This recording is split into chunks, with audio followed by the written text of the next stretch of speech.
Welcome to the Commentary Magazine Daily Podcast. Today is Wednesday, September 4th, 2024. I am John Podhoretz, the editor of Commentary Magazine.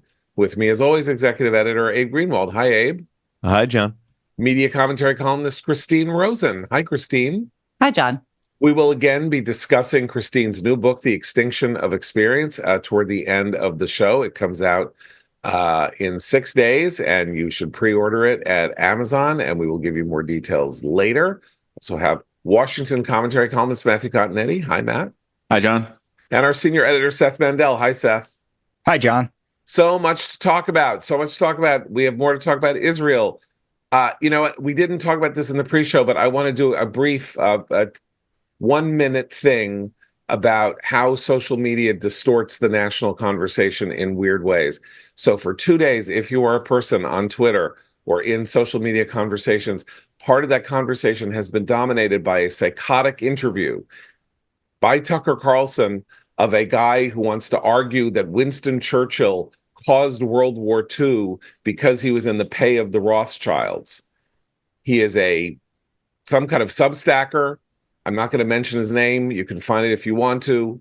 He's clearly one of these bizarre autodidact psychopaths who has come up with his own weird theory of the 20th century that contains within it anti-Semitism, effective pro-Nazism, and this weird, the real truth is that the people you think are heroes are actually villains, and the people you think are villains And can I say something heroes. that I never get to say? As a historian, I find it offensive that that's how he labels himself. There, I've said it. Yes, Thank you. Yes. Well, so there he is. He on Twitter, you have to say historian here.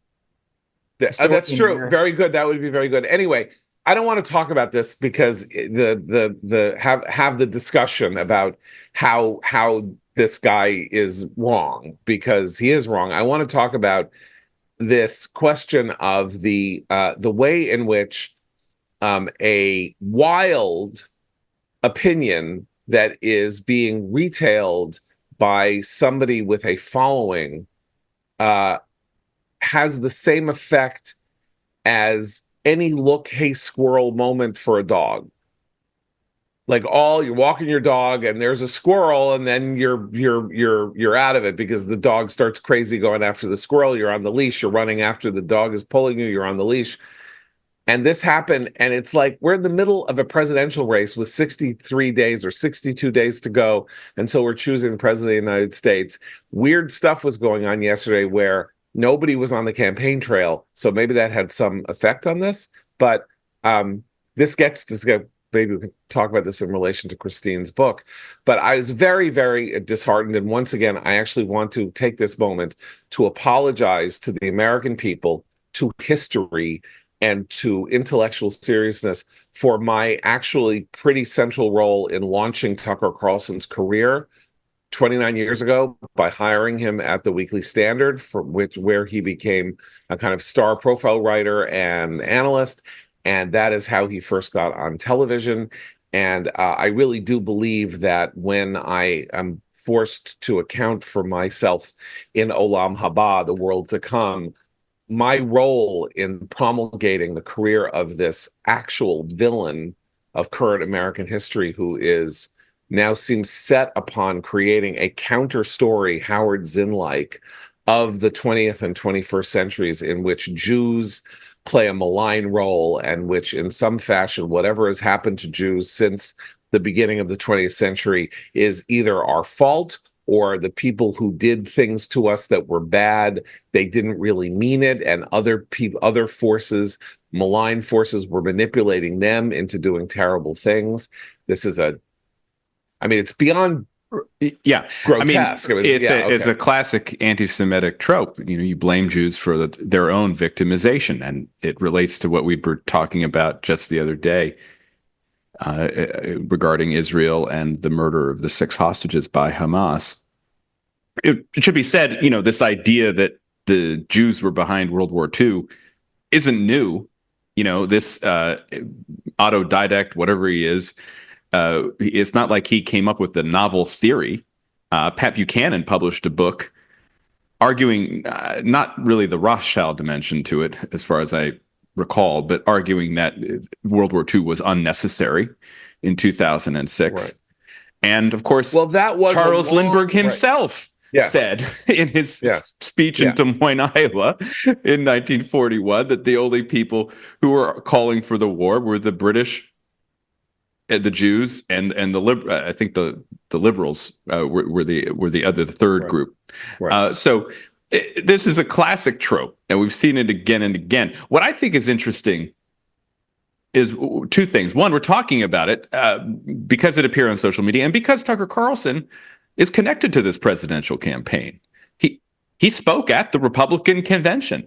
I mean, the speech at the Republican convention was not the nuttiest Tucker Carlson speech he's delivered in the past couple of years, but it was a speech. And we do know that he was behind the campaign outreach to RFK Jr., who endorsed Trump just the other day. So I'd say it's a fair issue to talk about what Tucker Carlson is doing and saying, because he is an advisor, an unofficial advisor to former President Trump. A player in the naming of J.D. Vance as the vice president. And in J.D. Vance, he was influential behind the Vance pick as well. In fact, in my view, the Don Jr. Tucker branch of advisors is actually gaining an influence in since the RNC, since the assassination attempt on Trump's life. I mean, perhaps not coincidentally, that has been the worst time for Trump in this campaign. Right. is the month since. And I'd say another thing about it, which is striking to me, and I think one of the 87 different newsletters I read mentioned this before this kerfuffle, but Tucker Carlson has huge reach on X, huge reach, but no influence in the broader media world. It's really interesting. And so whereas on Fox, he pulled the largest cable audience on Fox, but it wasn't just he had a big cable audience. It was that what he said really did affect not only Trump, but conservative right-wing elites, conservative House members. It really moved politics. I don't think he's doing the same thing by putting up this quack and spreading conspiracy theories on X. On Monday, in his newsletter, Ben Smith, former media columnist from the New York Times, editor of BuzzFeed, and really a thought not dismissible as some kind of liberal shill. So he does a Monday media newsletter, and he was trying to grapple with this question because he was talking about Tucker, Megyn Kelly, Ben Shapiro, a couple of other people, and he said the audiences, either he or his colleague Max Tanney, I can't remember, said the audiences that guys like Ben and Tucker and people like Megyn are drawing are enormous. Millions of downloads a day of their podcasts, which outstrips what a cable show gets. They're doing better numbers in that sense than a television program is. And you add in their reach on social media, and you add an element, you sort of double that, right, in some fashion. But, said Ben, they don't seem to have any cultural purchase. They're not affecting the major media conversation the way you would expect somebody with this kind of reach or following to have. But I then had an email exchange with him in which I said, you're looking at this through the wrong end of the telescope. They have this audience because the mainstream media ignore ideas on the right and are opening up a gigantic space for alternative voices and people who are willing to express that. Now, before I get to you, Abe, the problem with this is the question of what voices they amplify. Because if they were amplifying, I hate to put it this way, but serious voices, if they had on, I know they're skeptical about Ukraine, but if they had on a Ukrainian freedom fighter every day, or they had on, Itamar Ben-Gvir, like a right-wing settler type in Israel who is very supportive of the war or something like that, they might and they were in the middle of the conversation about what is going on in the world in which America seems to be at sixes and sevens. It's possible that Tucker's influence could be far greater. He is leaning into the fever. He is jumping into the fever swamp. So the question is he going to change America for the worse by moving the Overton window into the fever swamp? Or is he consigning himself to irrelevancy with 1% of the population that is psychotic, along with his historians, and will believe anything as long as it has a conspiratorial frame? Or are we going to be a different country after all of this kind of is consumed? Because a lot of people are going to be going down the path. This is Tucker's path. It's not Ben's path, and it's not Meghan's path. So I don't want to go there. But that's my question. Like, are they going to change us, or have they gone into, or is it, Tucker in particular, gone into a silo in which he will dominate, sort of like Alex Jones or something like that, but won't really have pushed the national conversation in a dangerous direction? Well, the question is whether, I think there's no question that it pushes the national conversation in a dangerous direction. And I think you don't even need someone with Tucker's stature to do it. I mean, QAnon rose out of sort of nowhere, out of places completely invisible to us, and spread like a virus. And all sorts of crazy conspiracy theories that would actually play out in some ways in the real world, as Christine does document in her book. I think he is increasing the size of the fever swamp. Tucker, he is increasing the size of the fringe, and it's terribly dangerous. Whether or not senators and House members come on his show or discuss it, I think his effect on the average, not the average American, but a certain segment of politically engaged America is absolutely ruinous. Yeah. So, Christine, let me ask you, as a historian, and I do mean this not jokingly, as a historian. So this counter history that Tucker is constructing on his show, because it's not just this, it's a whole bunch of other things. So, is this an analog or a parallel, again, to sort of crankiness and, QAnon and Alex Jones? Or is it the right-wing Howard Zinn? By which I mean, is he going to construct a counter history of the United States in which the United States is a villain, or the West is a villain, or the West is is preaching whatever?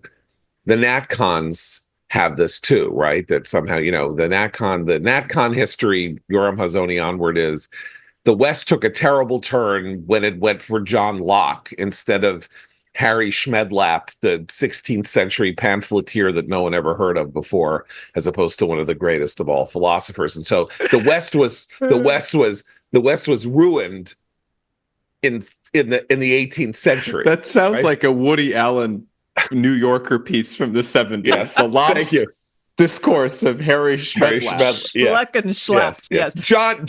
I want to read that. I want to write John Selden, or whoever the guy is. Anyway, I'm saying that this is a line of argumentation, right? That somehow the West went wrong and went secular and not religious. Okay, however you want to place it. Okay, this is where I think Tucker is different and more dangerous in a way than someone like Alex Jones. Alex Jones reads a little wackadoodle crazy, right? People like the crazy. He had a lot of listeners, whatever. But clearly fringe. He reads fringe.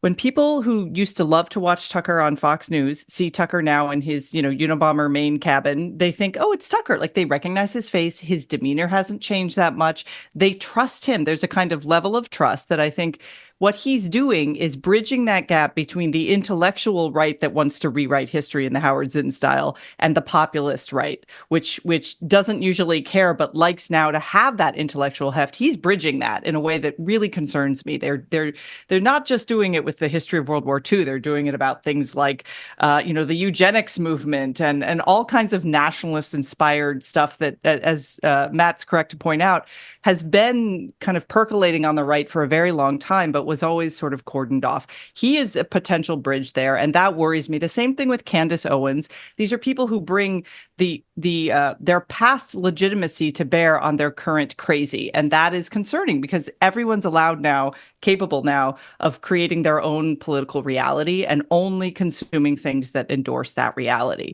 And they are part of a previous legitimate reality for a lot of people who have not made, I'm not saying these people are dupes, but I'm saying they have a level of trust in them, which they've never had in mainstream media. So it's not like they're getting a lot of alternatives here. There was a profile of a similar type guy. You know, there's this whole podcast world, and this guy named like the Bronze Barbarian or something is like at the center of it. And he was profiled in the Atlantic because Bronze Age pervert. Yeah, there you go. He dates back. He dates back to 20. He was one of the main subjects of a piece that Jamie Kirchick wrote for us about the Trump intellectual before American Greatness and stuff like that. The Trump's intellectual ballast in the early going of the Trump years, and Bronze Age pervert and Curtis Medvin. Wait, is Curtis Medvin Bronze Age pervert? Not Medvin. No. Jarvin. Jarvin. Jarvin. Okay. Jarvin. He's different than he's the Bronze different Age from pervert, Bronze Age who is pervert. a philosophy PhD. Right. But there was this at one point at which I tweeted that I found this. So the writer at the Atlantic sort of doxed him, but with his permission, basically. In a way, he knows the Bronze Age pervert. So this was when the Bronze Age pervert's real name was revealed and who he was and where he came from and all the other stuff. And I just tweeted that I found it interesting. I sort of learned a bit about whoever this Bronze Age pervert guy was. And somebody quote tweeted my tweet and was sort of went off on how I could know so little about Bronze Age pervert and yet claim to be a conservative pundit or writer or whatever. Because I was like, this is new to me. I don't listen to the Bronze Age pervert. And the guy was like, you don't listen to the Bronze Age pervert and you call yourself a conservative? How can you understand conservatism without the pervert? The pervert is key. Right. And I found the whole discussion to be kind of hilarious because he just keeps like saying like, I can't believe you don't listen to the pervert. Right. There is this like, there's a sector of it where if you want to understand the full range of the online right, the question is how much is that? Is it a sliver? Is it how much the online right is sort of it appeals to a lot of disaffected it does appeal to a lot of disaffected conservative intellectuals who aren't online. That's where I think, and a lot of young men. Well, exactly. I do want to point out that this interview with said Nazi apologist and anti-Semite by Tucker got a very approving retweet by a senior fellow at the Claremont Institute who said that he had gotten great profit from previous Claremont Institute is was the center of West Coast Straussian serious thinking, wildly pro-American in its day. The accusation of Harry Jaffa, the intellectual godfather of I'm telling Matt, this is part of Matt's book, The Right, of the West Coast Straussians was that East Coast Straussians and other were insufficiently committed to the glories and the heroism of the American experiment, and we've now moved on to a world in which, I'm sorry because I'm blocking this, the senior fellow who was apparently in the Department of the Interior in the Trump administration at the Claremont Institute is praising. Look, we're kind of going down the rabbit hole here. Okay. The point is Tucker Carlson is part of this far right, this populist right.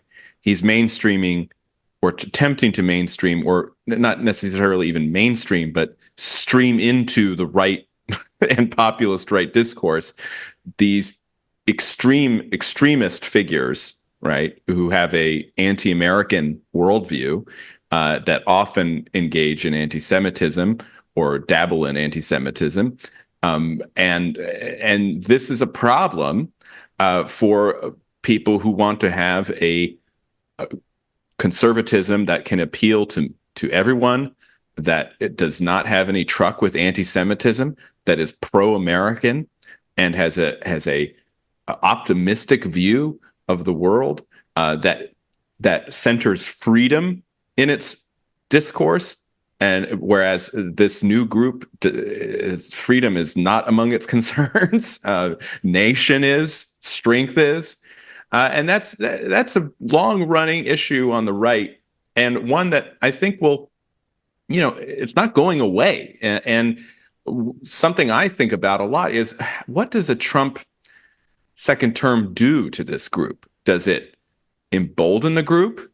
Does it make the group more powerful? Will Tucker have a say in who gets some top appointments? Remember, one reason Trump never retaliated against Iran when they downed one of our drones, and also when they attacked the Saudi oil field, was that Tucker Carlson told him not to. So what will Tucker be saying? How will that affect a Trump administration? And then does that kind of strengthen this group to the point where it kind of displaces what was the institutional right prior to Trump's rise? I think this is something that we should all be thinking about and worry about for those of us who want a pro-American, pro-Israel right. I totally agree. And I think alternately, what happens to this group should Trump lose? Yes. Do they dig in harder? Do they sort of actualize their ideas in ways outside the political system? Well, nothing changes, and this might be a good point to mention a column that's making the rounds today by Jonathan Martin of Politico. And Jonathan Martin has published his latest column in Politico saying that secretly a lot of Republicans are hoping for a Trump loss in November. And I read this column very skeptically and with a huge grain of salt that's going to get my sodium level up to a point where, the doctor's going to yell at me again. But my point is, if Trump loses, it's not like he and Tucker and JD Vance and this crowd is going to go away. That's quite the opposite. That we went through this in 2020. They gained strength since 2020, right? The Republican Party is now, for all intents and purposes, the Trump party. It is his party. Right. And why would we think it would be any different if he loses, especially if he loses narrowly this November? Well, that's the important point here, is not that there's going to be a world of thinkers that goes more and more and more extreme. Some of them serious, some of them people who were serious thinkers who have been seized by radicalism. Some of them people who are just attracted to idea sets because they confirm their priors or they feed their conspiratorial nature. The question is, what about people who are not particularly committed to any ideology one way or the other, but are broadly defined on the right? What kind of influence is this kind of thinking going to have on them politically? Trump's influence on the right ended up being largely political, by which I mean he came into office and said, I'm now going to destroy everyone in this party who is arrayed against me. And he made test cases of it. He went after Jeff Flake. He went after Bob Corker. And then in 2021 and 2022, he endorsed candidates who were not in his camp in order to ensure that the entire world knew that there were Trump people and non-Trump people. That's a political effect. We're now talking about a question of whether there is going to be a long-term ideological or intellectual effect from these people. And that, I think, is unknowable. And that is what a defeat... Right. In a defeat, you could be, the Obi-Wan Kenobi, right? You could say, if you strike me down, I will become more powerful than you can even imagine. if Trump loses in 2024. And then the argument that the left simply creates new rules, they throw Biden out, they bring Kamala in, all of this, they will do everything and anything to make sure that they maintain their hold on power, and therefore the regime is illegitimate, and Right. use of violence against the Blues Brothers has been approved. That's, I think, the issue. I will say this, that this tendency does run up against guardrails that are not imposed from any central authority. Example, David Sachs, the Silicon Valley entrepreneur, major investor, major donor to Trump, and has had Trump on his podcast and very anti-Ukraine. He spoke at the Republican convention as well. And he, in his speech, and I'm going to paraphrase here, he essentially said that NATO was to blame for Russia's invasion of Ukraine. NATO forced Russia to invade Ukraine in 22. And when he said that, there were boos in the hall. So the kind of the natural muscle memory of people on the right, of Republicans, is don't blame our country, or don't blame our alliance for something that Vladimir Putin decided to do. And I think there's a similar, again, natural guardrail or fiber or spine, to use a more biological metaphor, on Israel. So if you even look at Trump, right? I mean, Trump knows where his party is on Israel. And even though he was angry at Bibi for congratulating Biden after 2020, even though he kind of was, undefined for much of 2023 prior to October 7th about where his stance would be vis-a-vis Israel, he knows that the Republican Party is a Zionist party. And so the influence of figures like Tucker, I think, will not be major on these specific questions that relate to kind of your identity. But now is the question key. Is 2032, right? Because that's the question: is where is the party in 2032? That's because part of this has to do with the generational reality here.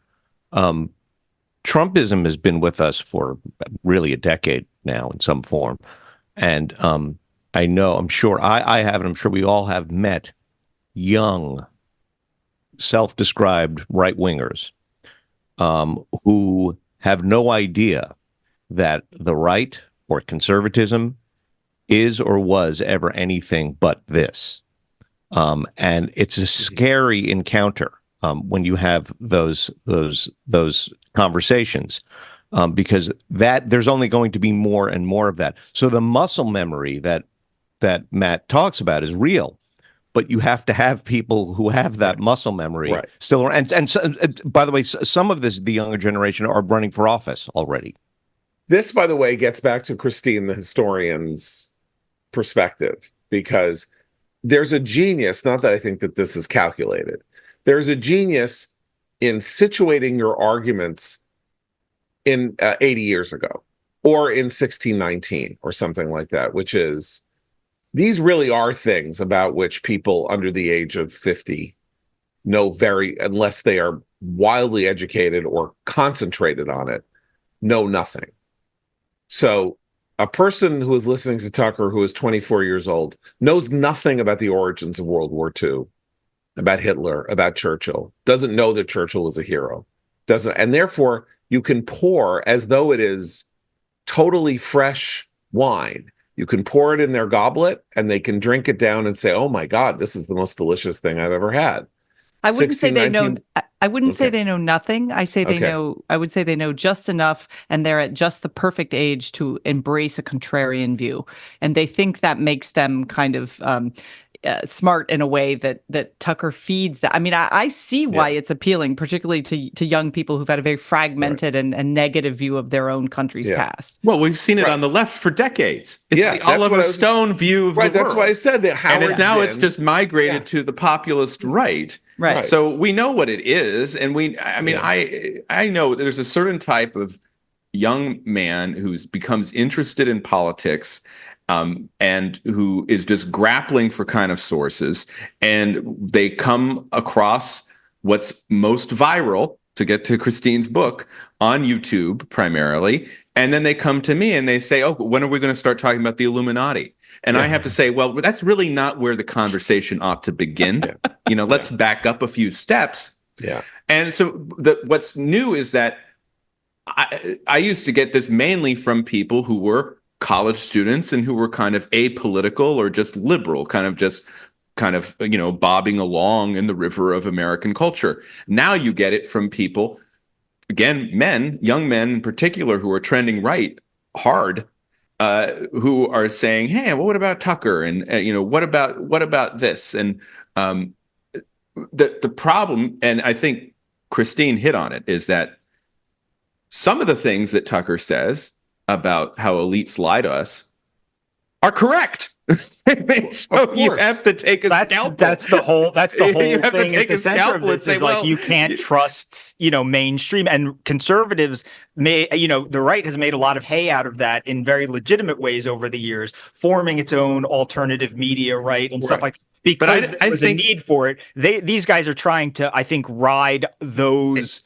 waves. Right. And here's where the future is disturbing, because the counterweights, the institutions that build up the muscle memory are family, the school, and the church. And as conservatives, those are the institutions that I want to privilege in our society. And that's what the character forming institutions that I want to insulate from political interference. However, in America in 2024, those institutions are crumbling. They're crumbling. The families are disintegrating. The schools, the public schools are lost. The universities are lost, most of them. And religion is fading as a source. And in fact, of the three, the only one that I think is still very powerful on the right today is religion, which is why I think you're wrong, Abe, about Israel. I think there's a longer tail for support on Israel on the right, because of the strength of Christianity. That even though in the mainstream society is very weak, on the right it is still very powerful. But that's the trouble. Move on. I agree with you on Israel, by the way. I just Okay. think, on the larger sort of conspiratorial sense of the evils of our country. Right. We are, what are we? 4 days from the massacre of the 6 hostages. And the conversation, as we know, moved with astonishing rapidity, not just here, but in Israel, to the who's the real villain. Not the person who put the bullet in the head, not the person who ordered them to put the bullet in the head. No, the real villain is the Israeli political consensus that says we need to win. They need to win in Rafah. They need to beat Hamas, because there now is a conflict between securing this aim and ensuring the survival of the remaining hostages and the retrieval of the remains of the hostages who have been killed. And that is now explicit, right? We are basically told ceasefire to get the hostages out. The only way to get a ceasefire, according to people who are talking about this, which I think is a larger conversation, is to surrender this kind of high ground. It's not literally a high ground, but to surrender this captured territory, the Philadelphia corridor, which is the way to keep Hamas trapped in Gaza and to keep the hostages from being spirited away where they can never be taken again. Who is the real villain? And the real villain has morphed into simply Benjamin Netanyahu, the prime minister of Israel, who is not a dictator. He is a person who sits atop a 64-vote coalition, had a vote in his cabinet about how to proceed on the question of ceasefire on Thursday night. And one cabinet member in the 9 who voted in this larger war cabinet, one said we should give up the Philadelphia corridor or leave it for this purpose, and 8 said stay. It was 8-1 vote. Now Bibi is the autocratic villain who is making it impossible for the hostages to come home. Not Sinwar, not Hamas, not Qatar, they're not Iran, but Netanyahu. And that's why I want to talk about maybe the most egregious op-ed that he has ever written, which is pretty astonishing, given his 40-year career of writing egregious op-eds.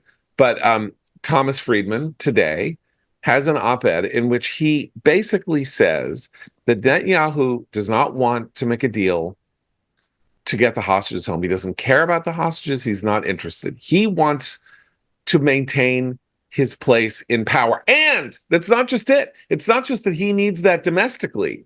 He is also trying to defeat Kamala Harris and secure another term for Trump in the White House. Israel has been fighting this war for 11 months. It has lost almost 1,000 soldiers. 5,000 people were killed and injured on September 12th. We have hostages dying. And Thomas Friedman, because of his obsessions, thinks that the prime minister of Israel is sitting around making chess piece moves to change the voting possibilities for Kamala Harris in Pennsylvania. It's so low. It's so low. I understand hating Bibi. I've known Bibi for 40 years. He's a troubling person to deal with. He is obnoxious. He's annoying. He alienates all of his allies. And I understand why people hate him. I understand he was probably nasty and obnoxious to Thomas Friedman many times. I understand that. And you can even think that he's doing wrong. Can I read? Yeah, go ahead. The quote from the piece where I first LOL'd, and this is Thomas Friedman, acting National Security Advisor to the United States of America and New York Times columnist. Quote: Netanyahu is one reason that I coined this rule about Middle East reporting. In Washington, officials tell you the truth in private and lie in public. In the Middle East, officials lie to you in private and tell the truth in public. Never trust what they say to you in private, especially Netanyahu. Listen only to what they say in public to their own people, in their own languages.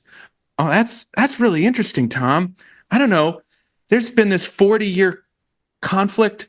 Much longer, but think about the 30 years of the peace process in Oslo.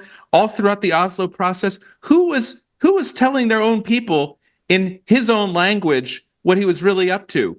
Was it Bibi?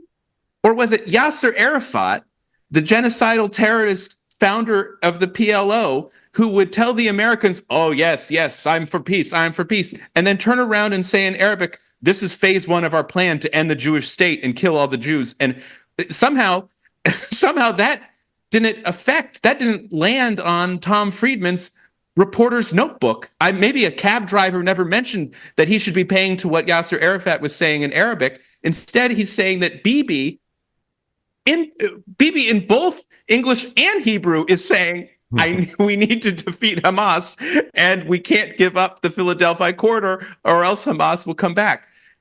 It is total Bibi derangement syndrome. Now, there's something funny about this too, because on the language part, because, Tom Friedman's like, well, you may not know this, but in Hebrew, Bibi is saying that, like, the whole point about Yasser Arafat speaking in Arabic and in English was that nobody here spoke Arabic. There was nobody paying attention to it. And there's no free press in the Palestinian world. There's just the official organs of the Palestinian Authority and Hamas and Hezbollah and all the rest around the Arab world that rings Israel. And so the difference with Bibi is that there's a very there's an aggressive free press in Israel that writes down every word Bibi says, every word they are told Bibi said, every leak from the cabinet meeting, everything. When he yells at somebody in a cabinet meeting, there's an article about it in the newspaper. So there's this idea that there's an article about it online 45 seconds after the cabinet meeting is over. In English. By the way. In English. Right. He says it in Hebrew. 45 seconds later, it's in. So there's something crazy about this whole idea that Bibi can fool Americans and the American president and all that stuff, when really the conversation we're all having is essentially all in English. Okay. And more importantly, think of the logic of what he says. Then I want to move on to Bret Stephens, and then we got to talk about Christine's book. So what he's saying is Bibi is desperate to hold on to power at any cost. Bibi is the prime minister of a fractious democratic country that for 5 years was unable to form a government after 5 elections. And so he was a caretaker government leader for 4 years before somebody else finally formed a government without him, but not through elections. So in 2022, in November of 2022, Bibi Netanyahu, there's an election, and Bibi Netanyahu's coalition wins the election, and he is able to get a government with 64 seats out of 120 in the Knesset. He's only able to cling on to power and to hold on to power because his government is surviving, which means that under the Israeli parliamentary system, he has a mandate to do what he is doing. He is not doing this in contravention of the views and wishes of the Israeli electorate. He may be doing it in contravention of the views of the 300,000 people who went out and demonstrated in Tel Aviv on Sunday night. But the country has 9 million people in it. And 300,000 is a lot of people. But it's still, we're back to math. It's still 4% of the country. It's not nothing, and it's really bad to, it's very divided, and the country polling is showing that it's divided. Polling is also showing that maintaining the Philadelphia corridor gets about 51% in the polls in Israel, and leaving it for the hostages gets about 43%. Bibi is not holding on to power in contravention of the wishes of the people of Israel. He represents the views of the people of Israel. Parliamentary systems are ultra responsive to this. They don't have the system we have where the president remains the president for 4 years. He could fall tomorrow. He could fall as I'm speaking right now, at any moment. And he's not, because the people fundamentally, in the end, they're angry at him. They think he's partially responsible for October 7th. There will be a reckoning. They want him to be prime minister. And every time you read this thing about how Bibi is just grasping onto power, keep that in mind. There is no grasping onto power. He would only be grasping onto power if he were arguing to maintain the Philadelphia corridor, if he really wanted not to.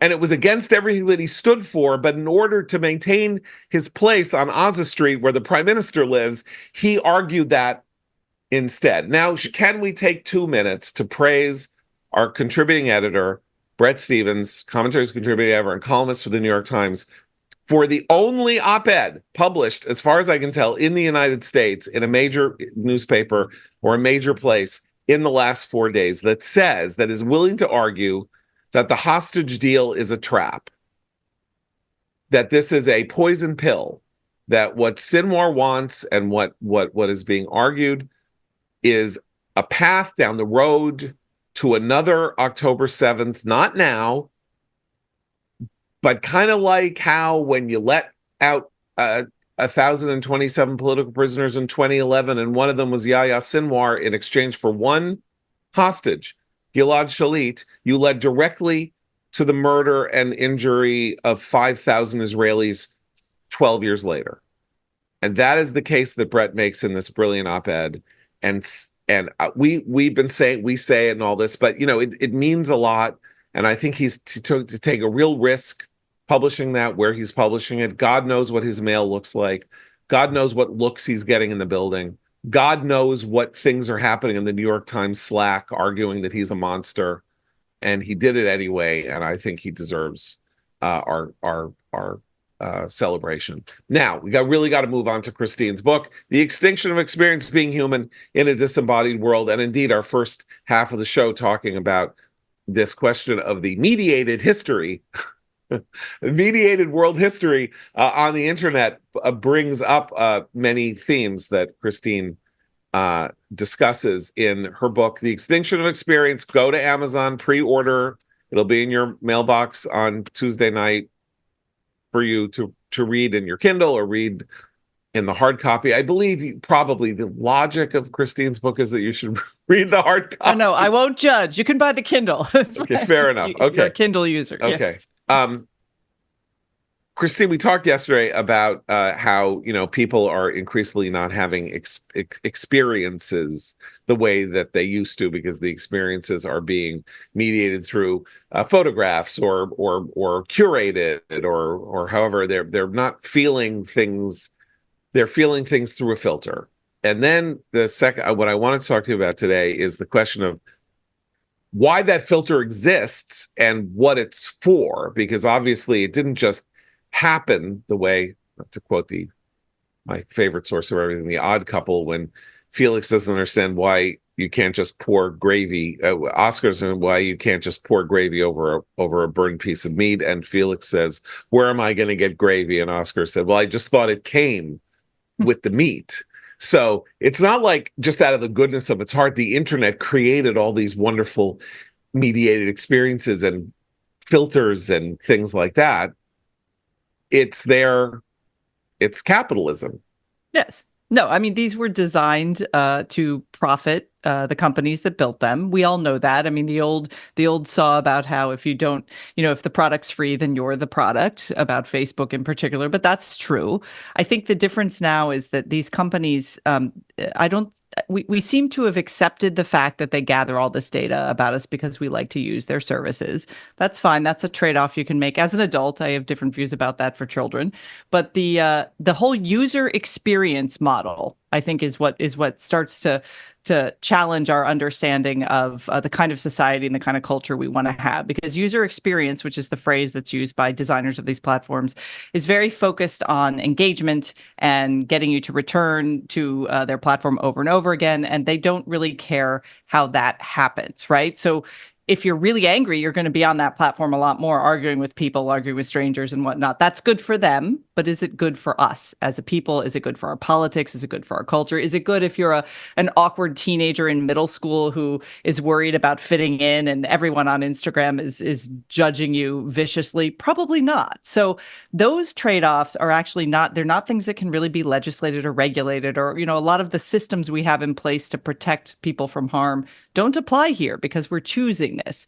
So I would say people need to think about how they are having those interactions. If they are taking all of their political discussions online instead of having them with other people in real space, face to face, they're going to have a different experience. And they're also going to be more prone, I think, not to want to hear things that undermine what they already believe. And we have seen this. There are numerous studies that have shown us this in terms of polarization in particular. To get back to the scary part of the book. So you're not talking about sort of serious substantive matters. Part of the scary part of the book is you describe all of these efforts to create new user experiences that get into extraordinarily uncomfortable realms, like, let this app explain to you how to know whether you should fall in love with this person or that person, or can you predict, will this app help you predict what kind of person your child will be, and therefore at the age of 2 you should have your child do this as opposed to that, trying to help you predict what the future might look like, and then help you play into that future. And this Oracle of Delphi approach that supposedly uses algorithmic data and the collection of massive amounts of information to tell you what most people are like. It's chilling, and maybe you could explain. It's chilling. Maybe I'm bringing the chilling to it. Maybe people are like, that's great. I don't know how I'm going to fall in love with anybody. I need help. My grandmother used to give me advice, but now my grandmother is on her iPhone, so I need my grandmother to use big data to help me figure that out. Well, the reason it's chilling is that it's actually trying to train you in habits of mind that will teach you to not trust your own judgment and your own feelings, to outsource things that we didn't used to outsource. So, for example, if you have to have like a badge at your office, there's sensor technology now that companies are already using and you don't get a choice in this. You're an employee, you have to put this badge on. It can monitor heart rate, it can monitor speaking, so it can say how often you're participating in meetings or not. It can monitor all kinds of things that reveal something perhaps about your private feelings feelings, actually, because your body does express itself physically when you have emotions. We know this. And maybe those are things you don't want your employer to know. Maybe you don't actually need to know if the person you're on a third date with it isn't that interested in you or is just pretending or faking. These are things that human beings have to try to figure out for ourselves. And we do it in a very slow and a very often dysfunctional way, but there are virtues and values embedded in that approach. And those virtues and values are quite different from the ones that Silicon Valley engineers want us to embrace. And I am fine with that if we're talking about toll booths or easier checkout lines, things that are practical. When it comes to the human heart and the human mind and our ability to get along as human beings, I'm much more skeptical of that approach. Well, even you talk about this in the book, you talk about reading faces, right? The importance of being able to see somebody and reading faces. And we had this argument during COVID, right? Where I think it was the American Association of Pediatrics had said, well, it's not really that important for a baby to see the face. Everybody can be masked up at home and when they sleep and in the shower and stuff like that. And we know that that's actually, that's not true. You have to sort of a learned skill. But also there's that part where you talk about how they want to use the human ability that we're talking about to teach a computer to do that, to spit back at us the answer that we could figure out ourselves. That this was the kind of thing that drove me nuts. Like the smile machine. The smile machine. Right. Yeah. Yes. That'll assess your smile. Is this person happy? Is this person lying? Things like that, and it's like what they're taking is the human ability and trying to program a computer with a human ability so that the human doesn't do the thing that the human already naturally knows how to do. And there's this weird cycle of trying to unlearn things for no reason whatsoever. It's de-skilling. Yeah, de-skilling. De-skilling. Okay, so there's one aspect of this that strikes me as interesting. So I have a pretty good sense of direction. I always have, and I've lived in different places. And the effort you get to know a place, and there's this thing where you have a map in your head, and it kind of clicks into place at some point, or it clicks into place where you are in relation to other things, and then it grows as the area that you're in grows, and you kind of end up having this map in your head. And I see absolutely nothing wrong. I think it's fantastic to have Waze, right? Or Google Maps or something. You're going someplace, you're going to some, 3 hours away, and it's always is the case. The place you're going is 2 miles from the highway, then you have to take 7 different roads to get to that place. And having this thing in the car that says, okay, make a left here, make a right here, as opposed to a sheet of paper that somebody has sent you, and then your spouse or something is reading it off and saying, no, you just missed it. It was right there. You need to have to make a left there, right? So again, you can't argue with this is a sort of wonderful thing that also decreases anxiety, increases the pleasure of taking the trip itself as you're going. And yet it is a massive experiment in whether my children, are going to get that map in their head. Right. Or is that something that cannot be trained out of us because it's natural? Well, so I would say that we have lots of intuitions about things, and finding our way around is a natural human. We make these mental maps because we're designed to do that, right? To survive, literally.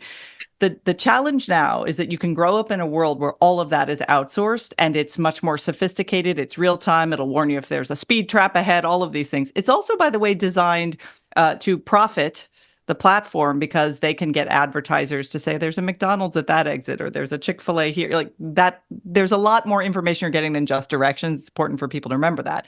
However, I mean, I grew up, I was taught how to read a map when I was a kid because that was the only way to get around. You now have to, this is one of those skills that you have to actively decide whether it's handwriting, map reading, looking at something like art or hearing music without filming it at the same time. You have to deliberately choose the old school human approach. I would say we need to do that more often. And so I taught my kids to read a map because we once got lost in Northern California and the GPS went out, and I had no clue how to get back. I actually wrote about this in the book because I was terrified. They were little. I had no idea where I was. I was like, we're going to die. It's going to be the Donner Party. We found our way back, luckily, but I realized, I was like, I went and bought an atlas the next week, and I have it in my car. I taught them to read maps. Those are skills. Look, lots of parents will say, my kids don't need that. But you're teaching them a different way of seeing the world, one that puts them in the center with a little bit of peril and risk, and they have to figure it out. Our very easy navigation systems never challenge us to do that. Sometimes we'll need to have that skill, I think. That's part of homeschooling.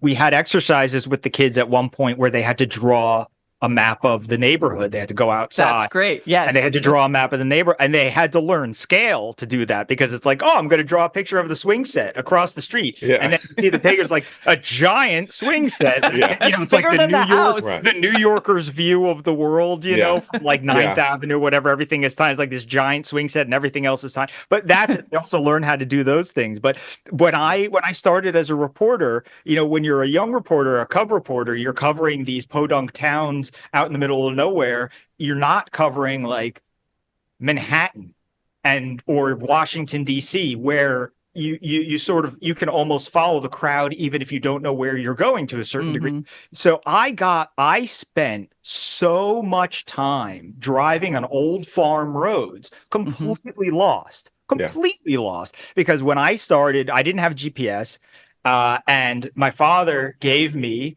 the road maps, the New Jersey road. He's like, oh, you're going to be covering Middlesex County, not like some big city thing that might be on a grid. It's like you're covering a place that nobody else ever talks about or writes about or anybody else is going. So it's like, here's a bunch of maps. And I spent so much time getting lost, and my sense of direction for that period of time in my life improved, because unlike you, John, I don't have a good sense of direction. I've never really been able to do that.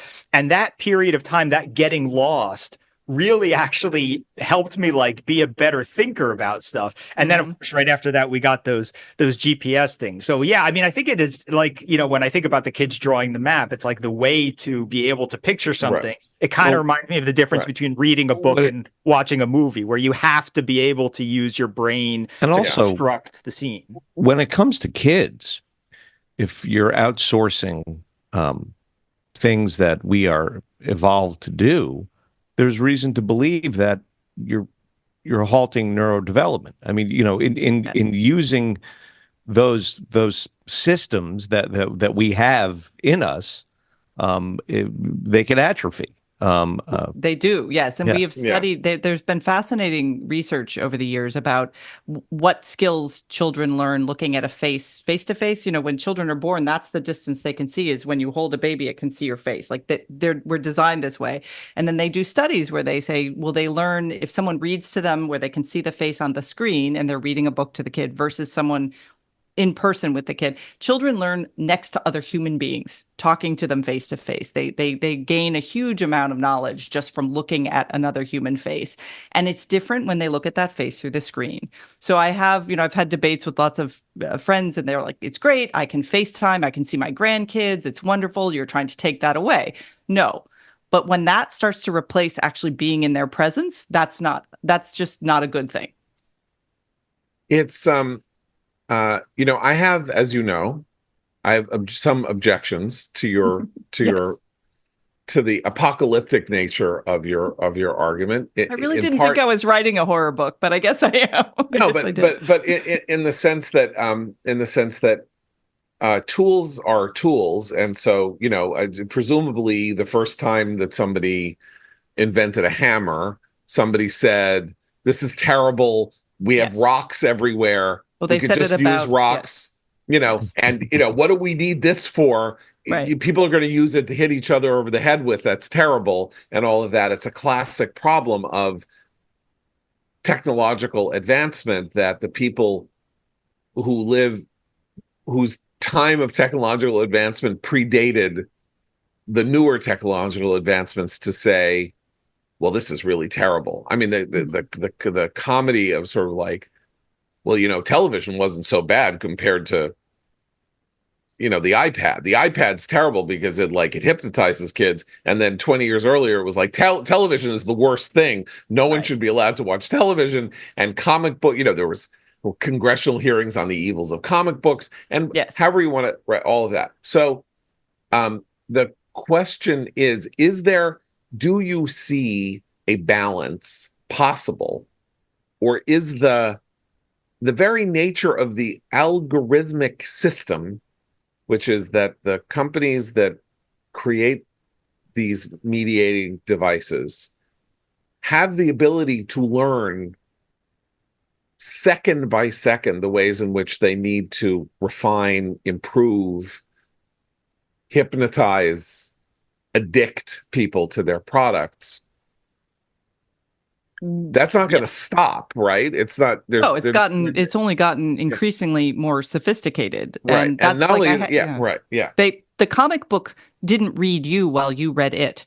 Everything you do online reads you, is reading you and your behavior in real time and selling it in real time to others to profit. Again, we've known this for a long time. What I would say is the balance can be struck. Right now, we are not striking the balance well. And I think it explains a host of, it certainly contributes. It's not necessarily the cause of, but it contributes to a lot of the feelings of isolation, loneliness, anxiety, polarization. There are a whole number of things in the world that we're doing badly now. And one of the ways, my modest argument is to say, one of the things we should look at is how we're mediating these interactions, and see if we can choose ones where we set aside the mediating tool. I would say that's most important in our private lives. There are so many things now that are so much data being gathered about what you do inside your own home.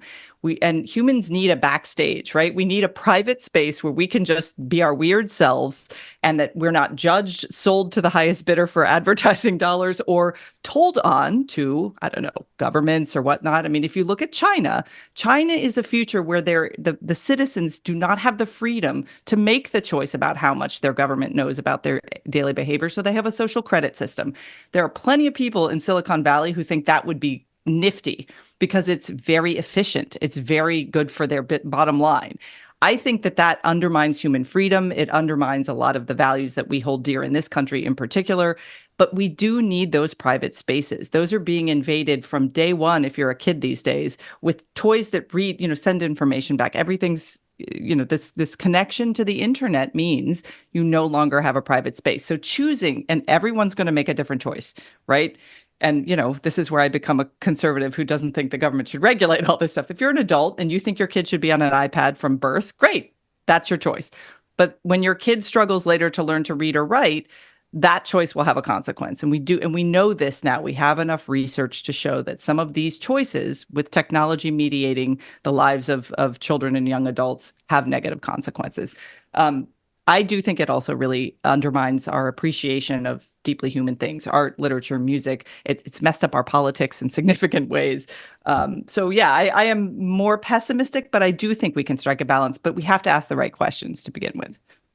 I mean, the final thing I'll say about this is that technological revolutions, I think I may even have said this yesterday, but technological revolutions have the disruptive quality of them when they are genuinely transformative, like the Industrial Revolution was at the beginning of the 19th century. They do destroy ways of life that preceded them, or they leave them as a kind of husk of what they once were, or they leave them as a husk, but the husk is better than it was before, by which I mean the agrarian society was replaced by the industrial society. But life in the agrarian society, because of technological enhancements and improvements, also improved. There was just a lot less of it. But the people who were doing it and lived that way could do more with it than they were able to do when they were just living subsistence and just feeding themselves and barely doing anything else.